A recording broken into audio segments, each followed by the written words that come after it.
کەسی باوەڕدار دەبێت تەنیا یەک پەرستراوی هەبێ کە ئەویش ئەڵڵایە و خوای بەحەقە.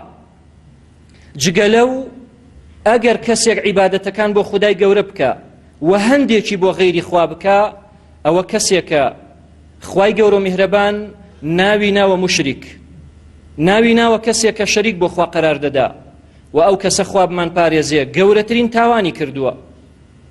وەکو چۆن لە چەندین ئاەتی پیرۆزا خوای گەورە فەرموویەتی لئین ئەشرەکتە لەیەحبەطەن عەمەلوک وەلەتەکونەنە من الخاسرین.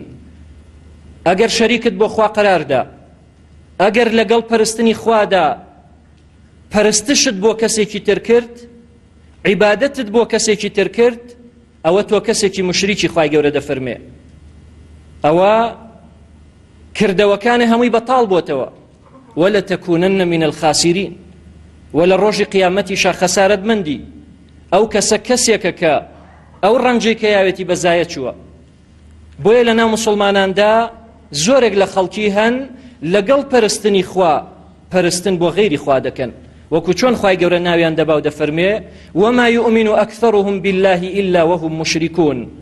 زۆرێک لە خەڵکی ئیمانیان بەخوا هەیە بەڵام شەریکیشی بۆ قەرار دەدەن، شەریک بۆ خوا هاوڵ دەدەن.